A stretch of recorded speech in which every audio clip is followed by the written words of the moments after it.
I am Bob Saudelli of the Leominster Historical Commission, and in today's Neighborhood Snapshot, we welcome Mr. Andrew Soucy and Mr. Richard Pierce, who have kindly consented to be here today to share some of their memories of growing up in the South End neighborhood of Leominster. Welcome, Andy. Thank you very much, Bob. Welcome, Dick. And as we usually do, we will begin our interview with location. I was driving down to the South End this morning, and I saw the sign, one of the DPW signs, the South End. It's on Route 12 at the intersection of Route 12 and Grant Street, opposite Dippin' Donuts and the Sunrise Assisted Living facility. So that is where the sign is. But I'm going to start with Andy. The South End, what are the limits of the South End? Really, I really don't know where the exact point would be, but I would say possibly anything south of Graham Street or Crown Street would where South End would begin. So it began yes, probably even further down than that. But then, of course, after you pass that the residential area and you get up over the hill, that would be the really South End all the way to the Sterling line. All the way, Dick, to the Sterling line. Past your house, Dick, and you lived way, way down, which we'll talk about in a while. And what about the east and west limits of it? If you were facing south towards Sterling, standing at the sign, the South End, how far it would be the left, in this case it would be the east, would the South End neighborhood extend? How far over? To what? Dick, I think you said the railroad tracks. Probably the Lancaster Street and the railroad tracks. We all call that the divider for schools. Okay. I know that. Lincoln School, where we went most of South End, was west of the tracks. So if you went a little beyond where the present South End sign is and took a left and went down Willard Street, you'd get to Gates Crossing, where Willard crosses the railroad. Yeah. Okay, and then going back to the sign, South End, and going up Grant Street, where would the western limit of the South End be? Union Street. Union Street would be the west. So that west boundary. So that general block of Leominster acreage would be the South End. Between the railroad tracks and Union Street. Including Central Route 12 in the middle there. Okay. Right down through the center of it. So that locates the South End. Now, at what time in history, in Leominster's history, were you children and young fellows growing up? Andy, when were you born? I was born in July 1923. And of course, several years later, when I started school in 1929 at Lincoln School, from then on is when I recall most of the incidents and places of interest that have since vanished from Central Street that I can recall. Was probably in the middle 30s, right up till during World War II and after. So you were a child during the Depression, the Great Depression. Yeah, that's right. And you were a young fellow on the eve of World War II, and you went into the service, and we'll talk about that later. 43, yeah. 43. And Dick, you were born what year? September 1936. So it was during the Depression years, but things were sort of coming back. So to speak. Yeah. And pre-World War II, and you were a child during World War II. Yes. You were growing up and a young fellow during that period. And we'll talk about some of your recollections from those times. Today, if we drive down Route 12 from Monument Square and you hit Central Street and you go down, there are businesses. It's very busy. There are homes. There are restaurants. There are apartments. There are condominiums. It's busier. It's getting busier. There's lots of traffic. It's growing. What did it look like way back then? Andy? Altogether different than it does now. I can recall starting, we'll say, just south of Monument Square at Graham Street. There was the big old Haunts Supply on the left-hand side of Graham Street, which is now this new CVS building. Across the street, I believe it was the Whitney Reed factory, a big factory right there where the U-Haul trailer site is now. Further on down, there was, of course, you mentioned the Fix-It Auto Body. And then just beyond that, across from the Ford garage, their Lincoln Mercury garage, was Patton's Pond. And beyond Patton's Pond was a great big factory there called Patton's Factory. It was a big celluloid and plastic factory then. And that burned? That burnt there, because I remember my father taking me up and showing me when it burned that night. But the pond has since been filled in and there was a built dam, now. I think, there. Yeah, there was something. Still the brook runs behind there along the foot of Lincoln Terrace. And of course, there was the Bamboo Inn, which is across, and that burned down since. As a matter of fact, that's where I had my wedding conception when I first got married in 1947. Across the street, just beyond the Bamboo on the left-hand side, where they just tore it down, used to be Ciccolini's warehouse. But prior to that, Big Six Trucking Company, called Big Six. They had a number of trucks where they used to take transport freight to New York. And it was called the Silver Fleet because they were great big white trucks, not trailers, but they were straight drive. And we always remember that. They filled that in and built that big garage. And then, of course, Ciccolini took it over as a big warehouse. And then since then, it's been different other places. And then they just tore it down just this last recent months. And then going from there on, it was Tossi, gasoline and fuel oil place, where he built this the oil tanks behind it. He installed one. He used to deliver oil. And then the trolley tracks used to go up over Central Street beyond that. Central Street was formerly where Albert Drive is now. That was formerly Central Street. And then later on, when they disbanded the railroad, the trolley tracks, they made Central Street up over the top. And then, of course, the trolleys went down around the right-hand side of Central Street, crossed the brook right there just before the El Camino restaurant, all the way down, and on the right-hand side, all the way to the Sterling line. So those were that was the track trolley. Trolley tracks, yeah. Worcester Consolidated Street Railway, I believe it was called then. Before we proceed further down the street, do you remember Perla's Restaurant? Yeah. Where that was? Yep. Where was that, Dick? Well, originally where the restaurant is now, the Cornerstone Restaurant, the original ice cream stand that was built with my grandparents years and years ago. After he disbanded, Bob Lufkin from the Rose Garden in Whalum had a Rose Garden, which was another ice cream stand. It didn't last very long, and one of his people that worked for him bought it and called it the Echo Garden. And after the Echo Garden, Perla's took it over and they called it the Moonlight Gardens. Perla Brothers, and they were there for a long, long time, right up till just prior to the war. And then they moved up, which you're probably thinking of, closer to Leominster, right there where the U-Haul is. Yes, that was Perla's Restaurant. They moved from Central Street, where they were for years, down on Central Street, where the Cornerstone Restaurant is now, and they moved up to Perla's, which is right, I don't remember, the house is gone now, but it was right where U-Haul Trailer Service is now.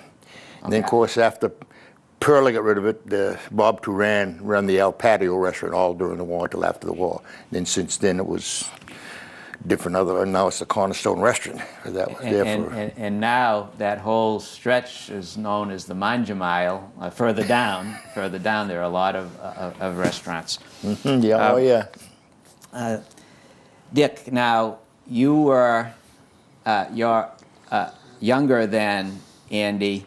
And you've seen, but even in your time, you have a lot of history down there and you have a lot of memories. You've seen a tremendous change too. What are some of your impressions of the changes that have happened? So what are some of the new businesses, the businesses that you remember? In our little talk the other day, I forget with which gentleman, I remember Nowak's Garage. Bill Nowak, yeah. Bill Nowak. Do you remember Nowak's Garage? Yeah. And I remember that because I was fascinated. I used to go ice fishing with my dad, and Mr. Nowak had, we buy our shiners there. He had the shiner tanks. Mm-hmm. What do you recall about that area, Dick? Well, there was Nowak's Garage, and then there was, heading down beyond that, there was not too much in that area. There was Bart's Farm. So we're getting really down Central Street now. Yeah, down further, a little bit further down. There's Bart's Farm, been there forever, you know, and then there was my house, Now, what And was the number? 1050. 1050. 1050. That's the 1050 Central Car Wash is there now. Okay. It's on the left-hand side, heading towards Sterling. And then there was not much down. Then you had what was his name? We call him Old Man Howe's store. Yeah. Yeah. What kind of a store And it was was like a variety store, small like, variety a little small store. He had everything there that you would need, And then next door was Bob Lynch's Tidal Station, which both of them now is owned by Dupree Power Mower now. Okay. And then next to that, where Leggett Auto was Howe's Pond. I remember that. Yeah, pond, we used to right go where Leggett, skating. I remember. Right, as a kid. Yeah, I was we used to gonna go read ice right skating out of there. That Yes. pond, we used to go Yeah. skating. It was a nice place to go Right skating. here, Yes. Route 12 And Willard Street. and Willard Street. And Because on it the was right on the shallow. left where Leggett Yeah. Auto was, Right. there was a pond. Right was- where Dupree's Power, like he said, and Yeah. and the Leggett Auto Sales, there was a big It was shallow, It so was if we shallow, and fell it in, used to we just freeze got our over feet solid. wet. It was- That's all. And, very, very good. and that was filled in, I'm sure, before the era of the environmental Oh, yeah, Right, yeah, restrictions. right. Because Yes, that was, I distinctly Yes, remember a pond at that point. Yeah, you're right. The what about places like Well, I can remind you of that group, the Hudson Terraplane Sales and Service was just before Bill Norks. now Hudson Terraplane? Hudson Terraplane. What's a Hudson Terraplane? Yeah. You told me what it was. I had to ask. Well, it was a car. As a matter of fact, I owned a Terraplane. I told you I sold a Terraplane. And I sold it to Mike Gazzoni during the war. This is an automobile. It was right? an automobile, the Hudson Hudson Terraplane. Terraplane. Right. And it was run by a fellow by the name of Walter Keating. I remember that very well. And they had new Terraplanes there because when they come in, we'd go up and look at them. And that's when they first started the little shifting on the steering wheel. And they had a little device there where you had like a letter H was reverse and first, and all used to shift on the steering wheel. But the 1938 hurricane blew that garage right over and turned upside down. I remember we were kids. We went down and saw the garage turned over and the cars were all, and they never rebuilt it after that. That was a big event in Leominster's history and the Oh, whole it was region. big. But another incident right there, the Clarence Sears had a filling station right next door. Of course, we had no power on Central Street after the hurricane for several weeks, or many weeks. And people used to want gas, and they couldn't get gas. So Mr. Sears was kind of a unique sort of a guy, and he took a bicycle, and he turned it upside down next to the pump, and put a rope around the rear wheel to the pump, the gas pump, which was only a small wheel. And because of the bicycle tire being 26 inches and the wheel being 6 inches, he would turn that, pump that bike like mad upside down. It would work the pump and get gas. For the- People come from all over to come and get 2 or 3 gallons of gas. Gas. But he was able to pump the gas with the bicycle upside down. He used his ingenuity. Yeah, he he's devised a rope around the back of the wheel, took the tire off of the wheel, and put it around the pump, opened the pump up, and lined it up. And he'd run the bicycle like mad, and he'd work the pump. Yeah, And it would pump gas out of the tank. He had plenty of gas in the ground, but he couldn't get it out of the ground. We because didn't of have the power electricity was out. for weeks and weeks after that. What about, in my mind, I'm envisioning some of the businesses down there. What about the South End Market? Was that, That Was was that- after Howe. That's right. what, that, That was after Old Man Howe's. so Mr. Howe, that where the South End Market is located, and now it's, It wasn't Dupree Mr. Howe that Power run the... Dupree Power Mower. Brisson run the market. Omar Brisson run the South market. End Market. Yeah, after South Howe. End. It was the same, like that you said. spot, but in that spot there was a Yeah. grocery store. Yeah, big He grocery built store. a big store. Okay. Yeah, big store there. And then across the street, I remember Mainville's restaurant, Yeah, but well, what was it before? I Hap, have a vague- Hap Langley's ice cream stand. Okay, Yep. so on that Glad you corner brought that up. where because I Dippin' forgot that. Donuts is now. Yes. Going beyond that, Dick, I can remember Ozzie and Rose Leadenham had a little ice cream stand right on the corner, I exactly heard with the different. name Lettingham. Yeah. Ozzie Leadenham, and he had a couple little overnight cabins alongside of the place with and then in the back he had a big barn. He used to make cider, apple cider, and Ozzie Leadenham sold cider there for many years, and that was back when I was a kid because I delivered paper to his restaurant there, And Rose Lettingham, his wife, used to love dogs, and my dog would come with me, and she'd always take him inside and give him a couple of hot dogs, you know. My dog used to love the company. What was the, in our little conversation out there, you mentioned there was a lady who had a kennel. Dick, Yeah, Minnie Lowe. Minnie Lowe. Yeah. Where the other car wash is there on the right. That was Minnie Lowe. She had a large kennel there, and she kept all kinds of animals there. And well, she was quite a character in her own realm, you know. Nice She was lady. the first Oh, place nice after lady, yeah. first house after Grant Street on Route 12. She Okay. had a big kennel there. Okay, and I think there's there's a Oh, it's all little built up. garage or something there Well, now. it's a car Yeah, wash. the car Car wash wash. now, yeah. Splash car wash. is What there. did the area then look? There were lots of barns, there were fields, lots of woods, fewer houses, obviously. Well, down earlier where Meadowbrook Trailer Park is now, that was a farm that was, the house is gone now. The barn is still there. The big old barn is still there in the back of, well, I don't think it's whatever the address is there, before the fire station, before you go into Fallbrook Estates.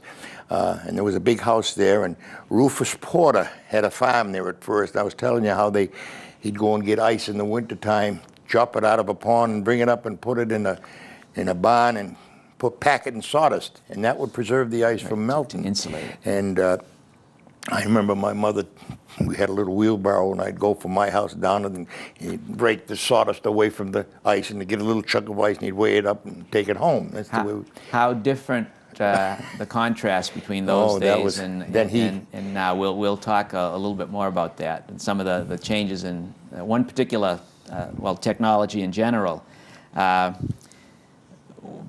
While we're at this point in the interview, the changes in technology. One of the things that the Historical Commission, and I imagine the Historical Society too, these are street directories, and they're invaluable resources for checking back in the history of a town. And I purposely brought in I have the Leominster Directory 1947, and I have the Leominster Directory in 1919. And boy. I looked up Central Street, and it's interesting that they have marked with an asterisk, a little star, the houses that had telephones, and there aren't a lot of them. Some of them have telephones. But on Central Street, the numbers go up only to 366. 366 Central. And beyond that, there are houses, and I see the Soucy family is beyond that, 366. Now, where would 366 be today, approximately? Probably just about where it starts to go up over the hill, where there's a sign right side of the road that says State Highway begins here. That's about where 366 would be. And so probably that them would, few last houses on that. and beyond that Yeah. was you were really out in the sticks. Yeah. You were really getting out in the sticks because the houses are unnumbered and all the way to the Sterling line. Yep. And that's in 1917. And then in 1947, a lot more telephones, although I grew up at 166, and in 1947 we didn't have a telephone, I see. It's hard to get a telephone then. But there were a lot more phones, of course. And I look and I see the numbers for Central Street now, the houses are numbered, and they go way to 1240 Central Street, McMillan RG, and then 1242 was Leggett Hill Road begins. So the houses were numbered. There were lots more phones, lots more people, more businesses. And I'm going to look at 1050 Central, and I see Pierce, Chester A. And that was... That's my dad. That's your dad. Yep. And you had a phone. And let me look at now, what number, Andy? 640 then. 640. I think we had a phone too. 640 Central Street. 640 Arthur J. Soucy, and yes. It says here you We had had a four-party line. There's a four-party line, and it has a symbol of the bell telephone, Yeah, the yeah. little bell. So these street directories are really amazing resources for history. They have businesses and people, and they're fantastic things. What address would my brother be on Central Street? 474, I think it is.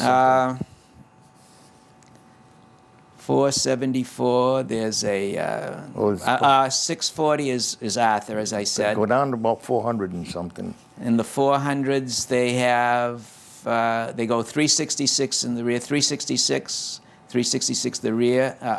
A. Mazzaferro Lumber. 474 was Mrs. Gagnon. Yeah, that's my brother's.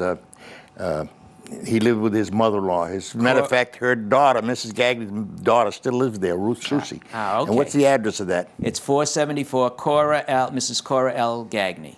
Yeah, and that's Central Street. That's Central Street. And since then, it's been changed to Albert Drive. See, Central Street used to go around the back. Yes, and that's where he lived. Yeah. Right where the Tossie Oil used to be, just before that. Yes, the street. There's a little street that goes around, and I think I knew Central Street going straight up that little rise there and through, but that was a later thing. Yeah. Yeah, the Central Street used to go around that way. Yeah. Yeah, it's. So those are amazing, very, very valuable resources. How did you fellas get around as kids? What did you do? A lot of walking, I imagine, bicycling. We walked mostly.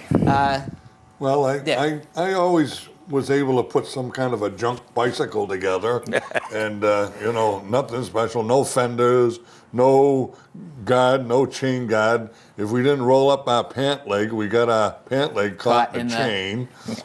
Yeah. And then also, I used to take the T-route. We called it the T-route. Stick out your thumb. Oh, okay. We don't want to do that anymore. No, but we did it. I did it. Right, in those days, I did a lot of miles with this. Yes. Yes. We walked most everywhere. Yeah, We I walked did to a lot go of walking. swimming up to Samoset. We walked to go swimming down the pool. Also, that Tradger's pool, I might mention, that Frank Tradger built right down there at Fall Brook, where Meadowbrook is now. Where Meadowbrook is, and opposite the El Camino, that area. That's been mentioned in a previous interview. And There's many people my age remember that pool. Frank Tradger was a general contractor in Leominster, and he built this pool. He dammed up Fall Brook, probably several hundred feet back from Route 12, and then he sanded the bank and made put a wharf in the center. There was probably about an 10-foot square wharf in the center. And when we were kids, we used to go down swimming there. But the water was very cold because, of course, it was running brook water. Yeah. But we were swimming there many times. And he made it about 7 or 8 feet deep at the deepest part, and then up the further part was only 2 or 3 foot deep. Beautiful pool. Thousands of people would come there on weekends, even from Lincoln Terrace and even Lancaster Street. All the south end would be there. I see that beach packed just almost like you'd see Hampton Beach in the summertime. Wow. It was the only swimming place around, but it didn't last very long. I don't know what happened. Frank just, because he'd done it on his own, there was I don't think there was any assistance from the city in that effect, but he just built it. And he was quite a contractor. Yes, he was. He built the Rialto Theater. He built he had several buildings on number of things on Mechanic Street where the Eagles Hall was. That was, they had a sign up. He had it engraved in the front of his brickwork, Tradger block. And he had, yes, I remember that. And he had, I guess, the Plymouth Theater, right? Did he build that? Or the I don't remember that block. I know he built the ones, all the buildings across the street on Mechanic Street. It used to be the Laria gift shop, because I remember those areas that burned down. But I also remember some of his work. A lot of his work probably is still around. If you go up, I have to get the streets straight. North Main Street, because I tend to confuse the two, not Main Street and North Main Street. North Main Street, opposite the, there's a new CVS there, but there's Fruit Street. Fruit Street. And there are a number of houses. The first house on the right was if you look closely at those houses, they're brick, And stone. they're Beautiful brick stone. and stone, and they have sections of this opaque glass. Yeah. And he was quite ahead of I his think time. that was one of the last places that Frank lived. I think he possibly passed away when he built that house himself for himself. Because I stopped there one day, and I remember him years ago, and I stopped and talked to him, and he had just built it, and he was living there. The first one, I think, on Fruit Street, after you go off on North Main and go up, and the right one was the beautiful, beautiful, all stone inside, stone yes. stairway going upstairs to the second floor. Beautiful, He beautiful. was quite a builder. And just while we're on speaking about Mr. Trager, I recall, because it was so unusual, where Longhorn Steakhouse is now. For a long time, if you were before Longhorn built, you would go by there, and there were these stone structures about that high, and they're all like stones cemented. And if you looked at them closely, there was a little tunnel at the base of them.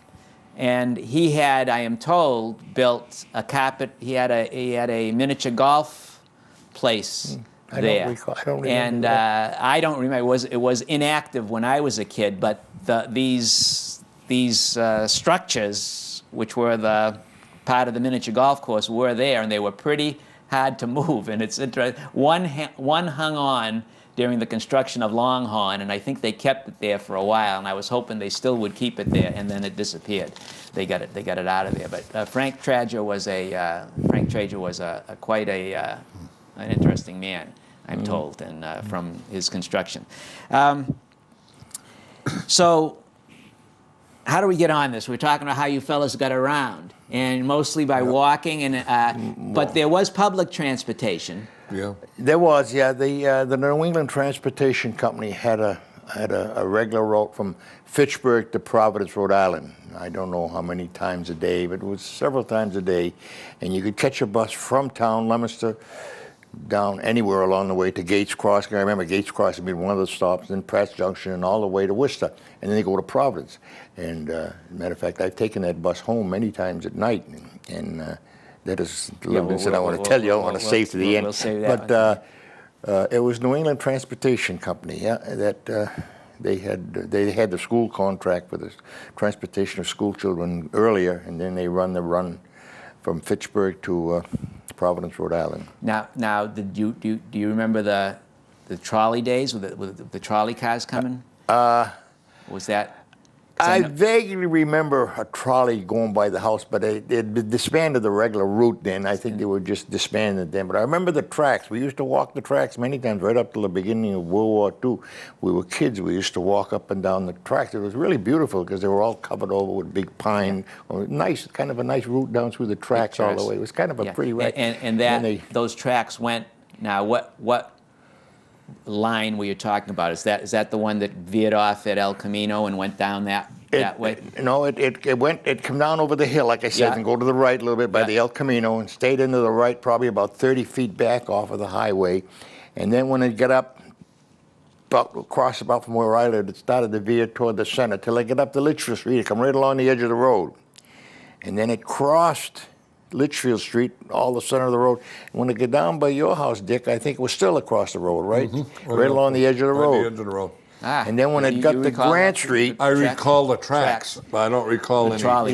Yeah. They had disbanded. Yeah. Then when it got down to Grant Street, it kind of veered more to the right again and went behind Minnie Lowe's and all them houses along Central Street where the car wash is now, and then crossed Willis Street and went right up through Dry Tech Park right into Sterling all the way.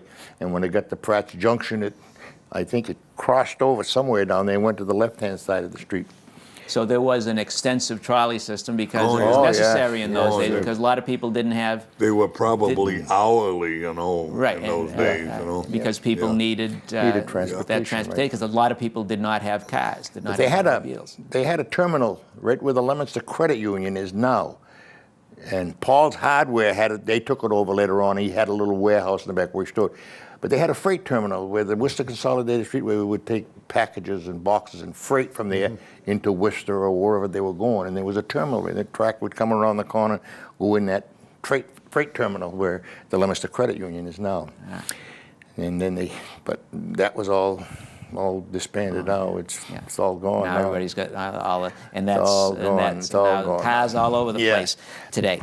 So you stayed pretty much in your own neck of the woods, the south end. When you did you go up to for recreation, where there weren't organized leagues at that time? So what would you fellas do for like baseball or things like that?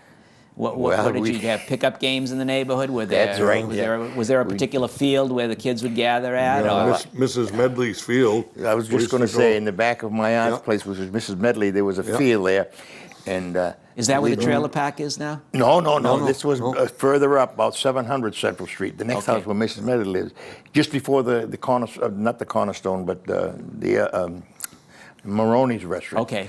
Right behind him, there was a big field. And we could round up the fellas. This fella had a ball, and I had a bat, and someone had a glove, and we'd get 6 or 7 guys together and go out in the field. We'd play scrub, which was a baseball game. You know. Yeah, that field went all the way over the field. We couldn't organize 2 teams. We didn't have enough individuals. But we'd play till it got dark, and we'd always wrap the ball up in black friction tape if it come apart. And then when it got dark, we couldn't find it anymore, so we that quit. was the game. No, but every night in the summertime. Then there was different other games we used to play, younger games, Peg on the Rock, and you remember that? What's that? What's Peg on the Rock? I don't know. We used to kick the can. Oh, yeah. We used to kick the can. Peggy was a game where you should you'd whittle a stick with a point on each end, about 6 or 8 inches long. You'd make a point, just like a pencil. You'd have a stick, and you'd whack it, and it'd spin up in the air, and you'd hit it, you know. And when you hit it on that beveled end, you hit it hard, it would jump up in the air, and you'd hit it, see how far you could hit it. And everyone had a...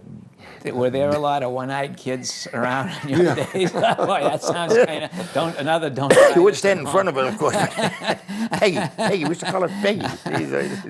Dick, I know that you went up to, and I know that Andy did too, but another favorite swimming spot was Lake Samoset, Whitney Lake, which then became Lake Samoset, and that was a beautiful area. What can you tell us about some of the recollection of there? Was it boating, fishing? No. I was talking to somebody yesterday who remembered as a little kid, he learned how to fish at the base of the dam at Samoset.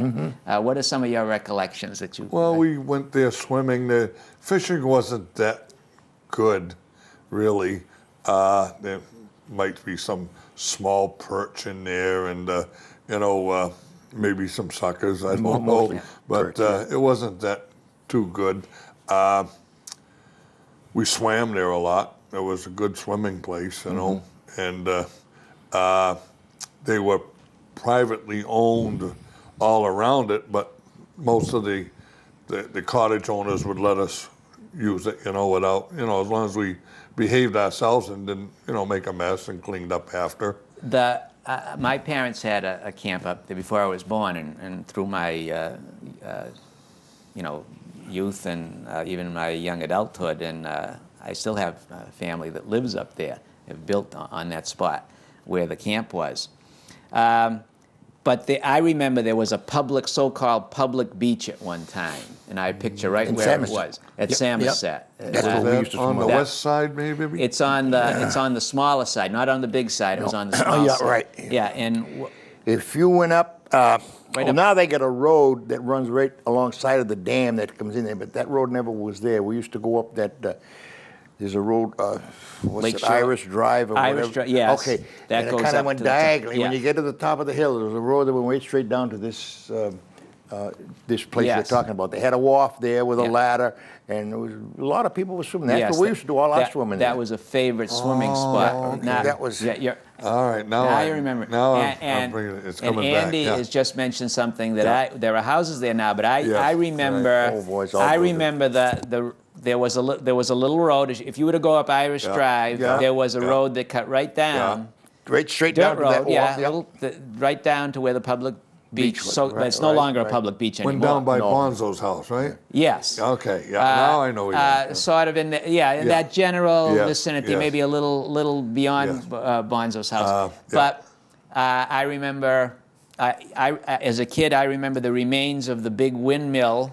The pump back at of the Whitney Farm, back of the Whitney Farm. Samoset Oh Farm. yes, I remember that. That was there, and Samoset Farm, we called it. Now they don't. Now you can't go up Irish Street. They got a road right straight across the front of that beach now when you Yes. come in just before the dam. And, you and take it's that left. now, it's there's all built up it's, in it's there built now, up. It's built up tremendously because Yeah. I All saw up at that the top of happen the hill, through the years. They had a clubhouse up there. Yes, I remember. The Somerset Clubhouse. At the top. At I the remember top of that. the hill. Saturday night dances. When I was a kid, we used to go there. Who They was that still- lady that played the piano? What was her? I was trying to think of her name. Remember, she was a neighborhood lady. She played the piano. There was a violin and drums. I don't remember And that. I think a guy played. Geez, I think Yeah, it was Carl either can remember, clarinet, probably remember, because clarinet it's or a sax. And every Saturday night they had dances up there. Up at I the- remember at when the- I we was a had- kid going. Up at the clubhouse. At the Yeah, up at clubhouse, yeah. It was way at the top of the hill. After World War II, Yeah. every section of town Yeah. had a big celebration, and that's where we had our South End Yeah. celebration of. Yeah. And Matthias Lapierre was mayor at Mayor the time, and he would Lapierre. come up and speak at that time. We had a big, and then they had another one for the North End and the West End of town. So and then, at the conclusion of World War II, everyone was happy, Yeah. naturally, and you're saying, this is very, very much interesting. There were celebrations around town, the different yeah. neighborhoods Yeah, had. neighborhood celebration. And the South End held there. we had ours, right? Victory Then celebration. The South End had, the East Side had one, North Leominster had one, and I think Mayor Lapierre appeared at all of them, Most all those that were in the service attended. I know when we had this affair, we had all our wives with us that we were, I don't think I was married at the time, but those that did have wives would attend, and it was quite a celebration. Yeah, it must have been. That's where you met all your old friends that Yeah. you grew up with then. Yeah. It was mostly probably 95 or 98% of those that lived there attended them affairs. They went in So the there service. really was a neighborhood feeling. Oh, yeah, Oh, yeah. certainly. Right then, a there was- cohesiveness. Yep. That. Yeah, there's Yeah. a lot of no. They're all gone. A lot of them are living out of town now. I know that I visited some of them out of town. Evelyn Welvet, she lives in Oh, yeah, Mary Gentile. She's living in Colorado Yep. Springs. I went and visited her a couple of times in Colorado Springs when I had my reunion out there. And but of course the boys are all dead now. Yeah, There was Arnold everybody's and gone. Benny and Leo. They The all Welvet, passed away. the Welvet brothers. Yeah. They lived off of Litchfield Street. Ruth Street. Ruth Street. Yeah, and they used to go to the Somerset Oh, yeah. dances, and we used to have a Yeah, heck of a there time. was 3 going boys up and there. 2 girls. The 2 Yeah. girls are still alive because I visited them. Oh, well, I don't know about Joyce, but I know Evelyn is. She married Al Gentile, and they moved out there to Colorado Springs, and she lived there. Al died, didn't he? I don't know. Did Al die? I'm not sure. I Al don't know if he did or Gentile. not. The swimming one spot. Well, Trager's Yeah, Pool, I'm swimming sorry, spot. we Somerset. get off the swimming spot. beaten track. What? That's all right. No. This is all very interesting. This is enjoyable, and I hope I think our viewing audience is enjoying all these remembrances. hope and so. It's jogging a lot of memories, and you fellas are jogging my memory too. Bart's Pond. Yep. Did you He's ever still there. swim? No, it wasn't. It wasn't actually a swimming. Frank Bartolomew's pond Yes. in the back. No, I don't believe it was suitable for swimming. We swam it. Did you? I don't We remember it being swam a it. swimming hole. We spent a I used lot to go of time skating down there. there. In the wintertime, it was a beautiful skating Skating spots. because Yeah. it froze over pretty solid, and it was nice trees around. It was a good area, for skating. And that was a long time ago. Though. And even further back, you told me, Andy, that you referred to a picture where you had women in like Victorian dress, which was the Frank, dress of the. when I visited Frank this week, because I wanted to talk to him, I wanted to verify that motorcycle agency he had, because I wasn't sure. So we got talking about old times. He says, I've got some pictures. He said that people will be, there's a big cranberry bog way up back of his place, way up close to the railroad tracks. And he says, I got pictures of women picking cranberries in their Sunday clothes back in 1900. Oh, he says, oh, geez, that's long before my time. So he went in the house, and he come out with these old prints dated right on them. Davis was the photographer. Edmund Davis. 1900. 1900. And it showed these women all sitting down, squatting down, picking cranberries. They had the big round hats, you know, and the winter clothes. She says, they're all dressed in their Sunday clothes, sitting down picking cranberries. Yes. She says, I don't remember that. He said, but that was a big cranberry bog up in back of there. And, you know, usually I learned this later on, but there are native cranberries even in our area. You know, I usually think of cranberries, the Cape, as a cranberry. Of course, I went down to see Frank about the motorcycle, and he said it was, I thought it was the Indian motorcycle agency there. He says, no, it was the Harley Davidson. Now, we're referring to Frank's Bart's farm right there on the corner, the big farm. Okay. All right, he has a nursery there now where he sells flowers and stuff. But right alongside, on the right-hand side, facing the front, on the right-hand side, there's a little red building. Yes, it's still... That was the original sales office or storeroom where they used to sell the motorcycles out of them. That was the motorcycle agency. And he said it was Harley. I said, I thought it was Indian. He says, no, it's Harley motorcycle. And that red building is still there. Still there. I bought strawberries. He said in the there, one in the back is even older. That barn in the back, yeah. he says, is even older. He showed me. He says, see that big barn in the back? That's even older, he says. I Wow. said, boy, that was built, he says, around 1900. I said, God almighty. He says, it's an old building. That was originally the Keys farm. K-E-Y-E-S, Keys. Keys. Keys. Yeah, Keys that was a long time farm. ago, Dick. Before Bart bought it. Before, Yeah. Yep. And that is going to be, it's projected, I guess, to be... Yeah, they're developing it now. Developed in the Houses. back there. Peter bought it. Nice piece of land, because they got a nice big pine grove up in the back where in the summertime they had these summer outings and stuff that you could drive down there, because Frank was telling me when he dammed this lake up, he had a road going across, and they had summer picnics up there a lot of times, and we'd go up to them summer picnics, and I don't know, it was just a nice affair. I wish that video cams had been available Oh, then. I wish I just say that I wish I just, had a camera at the time to take some of the pictures that existed. To see how you don't believe some of the stuff. Then. There was, thankfully, you mentioned that photograph of the women picking cranberries, harvesting cranberries. Edmund G. Davis, we deal with him a lot. The Leominster Historical Society, a wonderful organization, has his collection. He was a real pioneer photographer with the old, you know, you see the tripod and the his name box was right and on this old Edmund G. Davis. It was an old, I think they must have been black and white, but they were all glass faded negatives, glass negatives, not the film, glass negatives. Yeah. And his name was right at the bottom. Yes. Davis. Edmund G. Davis. Yeah. He was you remember then, a wonderful collection that the Historical Society has, and the Leominster Historical Commission has glass negatives of another photographer. He came later than Edmund G. Davis, but Percy Johnson, who photographed a lot of Percy scenes in lived down on Lancaster Street. Yes, on Fallbrook Avenue. Way down yes. across there, yeah. So right near Fallbrook, right. they documented, thank God, all much Percy of Johnson, Leominster. And there were some other ones, too, that we've come across. C.C. Miles and some of these names, but you see these old fragile glass negatives that...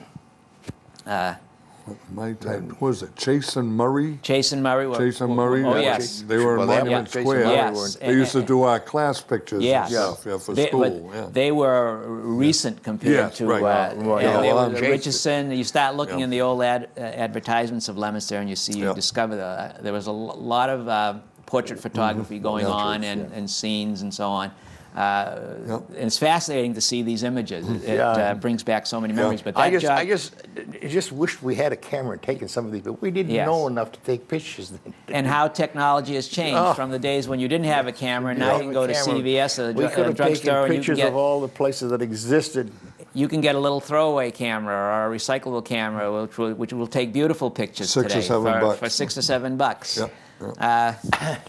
Rummaging through some of my, talking about the old Bamboo Inn, rummaging through some of the stuff, I found the receipt that Jack and, what was her name, Hester, that run the Bamboo Inn at the time. Hester, yes. Jack Hester and his wife, forget her name. But anyway, I had when I got married at St. Leo's Church, I went to, and I wished, he gave me the receipt for the dinner and the wine and everything. You wouldn't believe the cost of that wedding then. I think it was like $150, including the wine, the works, 65 or 75 dinners, the wine, the hall, the works. I meant to save that and look at the cost then. I remember when I moved, what Ziggy Johansson charged me to move for when I moved to Lunenburg from Leominster. He charged me $20. He had a big stove, refrigerator, all my furniture from Mechanic Street to Lunenburg. $20. How things have changed. Yeah. You mentioned bamboo, and one mention of something will trigger another. After the bamboo, and I remember the bamboo. I thought that was, as a kid, I thought that was a fascinating name, the Bamboo Restaurant. And I remember the roof was kind of an Oriental-looking roof, and it was kind of a. After it changed, the ownership changed, and it was Al Caro's. Do you remember that? Yeah. Al Caro's. That's when it burnt. And then It burnt. it operated as Al Yeah, it Caro's burned. restaurant for a long time, and then there was a fire. And I remember destroyed that. the building, I remember yeah. that night it burnt. Yeah. I recall that. Yeah. Talking about the changes in technology too, but getting back to this, how cameras have changed, how so many things have changed. Transportation, from the way it's changed now, there are so many cars around, and many people have cars. Looking in these old directories, from a time when relatively few people had telephones to now you go out on the street and people are talking on their cell phones. And there are phones all over the place, which is that's a very positive thing, I think, in terms of. I finally broke down and got a cell phone because I had broken down a number of times on the road, and I wish I'd had one. So I have one. Yeah, right. But I do see a lot of people driving around and yeah. yakking on them, and that kind of bugs me a little bit. Go I to think the we should ball be game. concentrating on the road. Matter but- of fact, using the cell phone, my daughter has them. When we went to my grandson's graduation last Saturday at the Fleet Center in Boston, of course, there was 3,000 or 4,000 candidates down on the floor with all this big plan.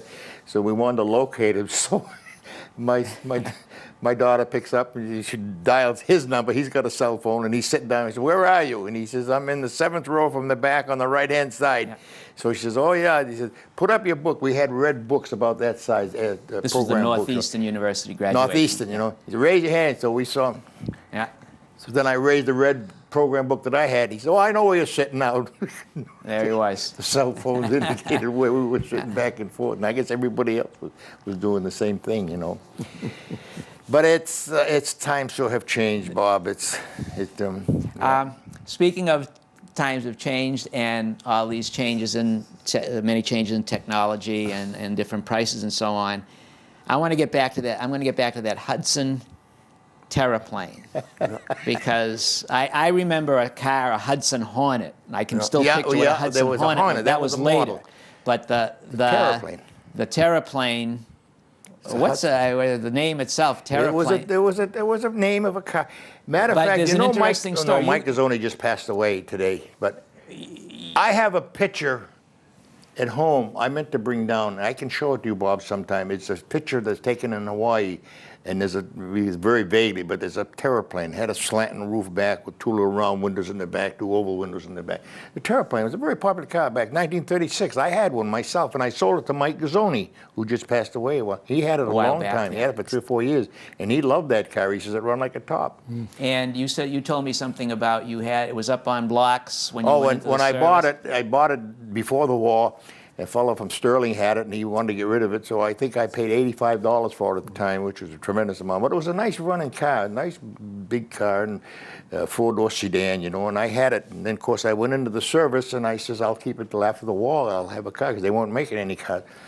So I left it home. They blocked it up on wheels and everything. Then I get a letter from my sister saying the tires were hard to get. She says, "You got 2 recaps." She says, "Could I take them off? They were the same size. 616 was the size of all tires then." Because all the production had gone into the war effort, so they weren't. Yeah, making- right. There was no cars, no tires or anything. You could go have them rebuilt. Rationing You'd have and- yeah. retreads done, you know. So I sold the 2 tires off of the car, and then she wrote to me again when I was out in the Pacific again. She says, "You know, I'd like to have the 2 other tires that were off your Terraplane." She says, "You won't be using the car till after you come back from the service." So she took the 2 and they jacked it up. And when I come home from the service, my car, I come home on leave during 1944, and the car was up on blocks, no tires and nothing. And that's when Mike Gazzoni come to me. He says, "You got a car to sell?" And I says, "Well, geez, I don't want to sell it, Mike. I want to keep it." He says, "Well, I'll give you good money for it." I said, "There's no tires on it, Mike. How are you going to get out?" He said, "I can get tires. Don't worry. I got some old rotten tires at home. We can get it up on the tires. Then we can get it home." He said, "I'll give you $350 for it." And I said, "Jesus, I paid $85. I wanted to keep it, but $350 for for $85 is a tremendous profit. So I took it and sold it to him, and he used it. But then later on, after the war, I had a friend of mine. We were driving around looking for a car, and we went down to Gus Sager's in Clinton, who had the Chrysler agency in Clinton. And they had this car on the floor, and it looked just like my old Terraplane. So I went over, I looked around, and I opened the door, and underneath the left part of the dash, there was an old Majestic radio, which was still there. And I said, geez, I think that was my car. So this fella come around, and he says, you like this car? I says, well, I think it's one I might have owned years ago. He says, you did? He says, yeah. He says, I'm just buying it. He says, and it was, of course, in January of '46, you couldn't buy a car anywhere, and he was buying it. So I says, could you tell me who sold this car to Gus? Yeah. He says, a fellow from Leominster by the name of Mike Gazzoni. I says, I own that car, Richard. And I says, just out of curiosity, I said, you mind telling me what you had to pay for this car from Gus? Well, I had to pay the ceiling price. They had ceiling prices then. I paid $617 ceiling price. I didn't dare tell them what I bought it for. 4 years earlier, how it increased. 85. But that supply was and demand. That was the way it went. Yeah, you couldn't buy a car then for. And you mentioned ceiling price. So during the war years, they established a ceiling price. You couldn't sell a car or any product, for overpriced cars. But then they abandoned all that. But it was was quite an interesting. Interesting how things have changed. And, it certainly is.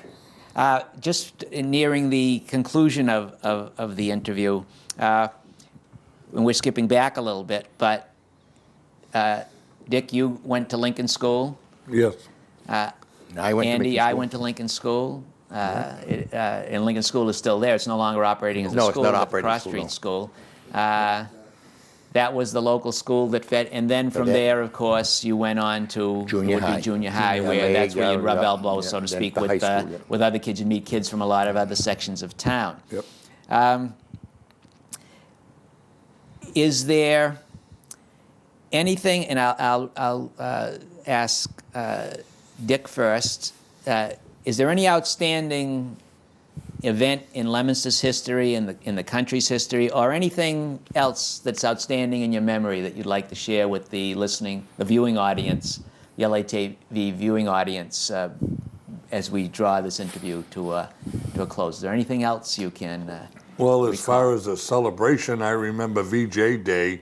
Victory over Japan. That was a big day in everybody's life, and people were in tears. They were so happy. And, it was such a load off of the whole country's minds that everybody celebrated for days. People didn't even go to work.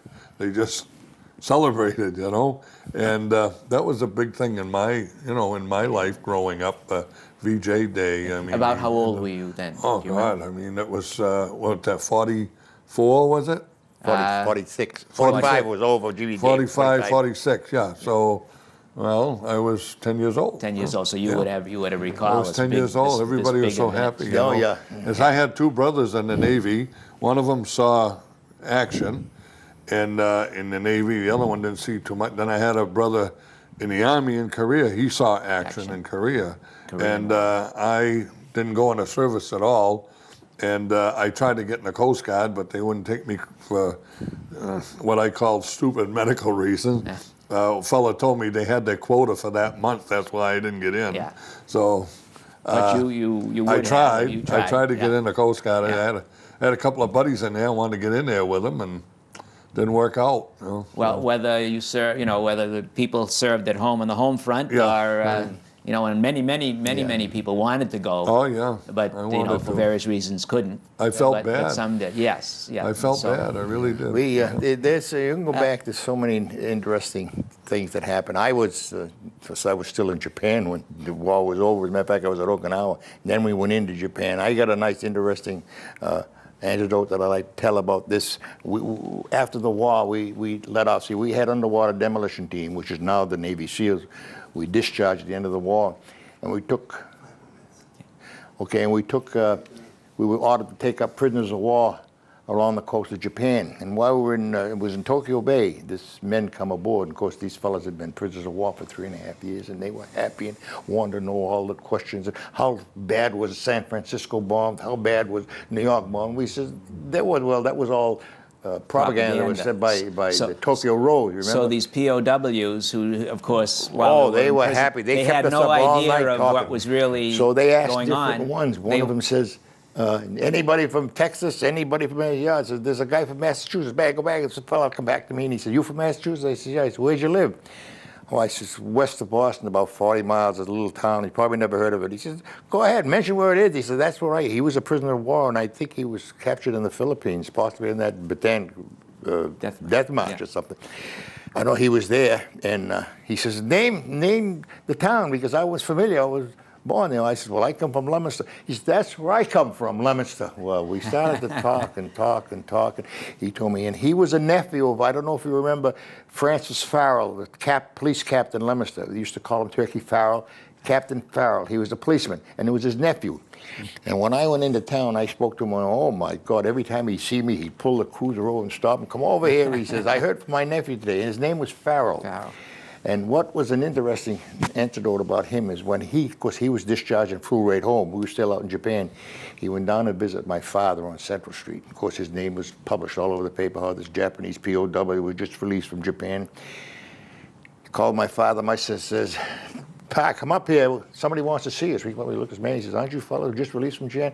Yeah, he says, I want to talk to you. He says, I just want to tell you, he says, that I had a long talk with your son in Japan. He says, and he's out there and he's doing very well. He says in Tokyo Bay right now, but he says he'll be home pretty soon. And I thought that was pretty nice of him to do that. And I never saw the fellow. I talked with Mr. Farrell, his uncle, later on, and he moved to Florida, and then he moved different, but I think he's since passed away. He never come back to this area because I wanted to meet him again, and I never had occasion to go.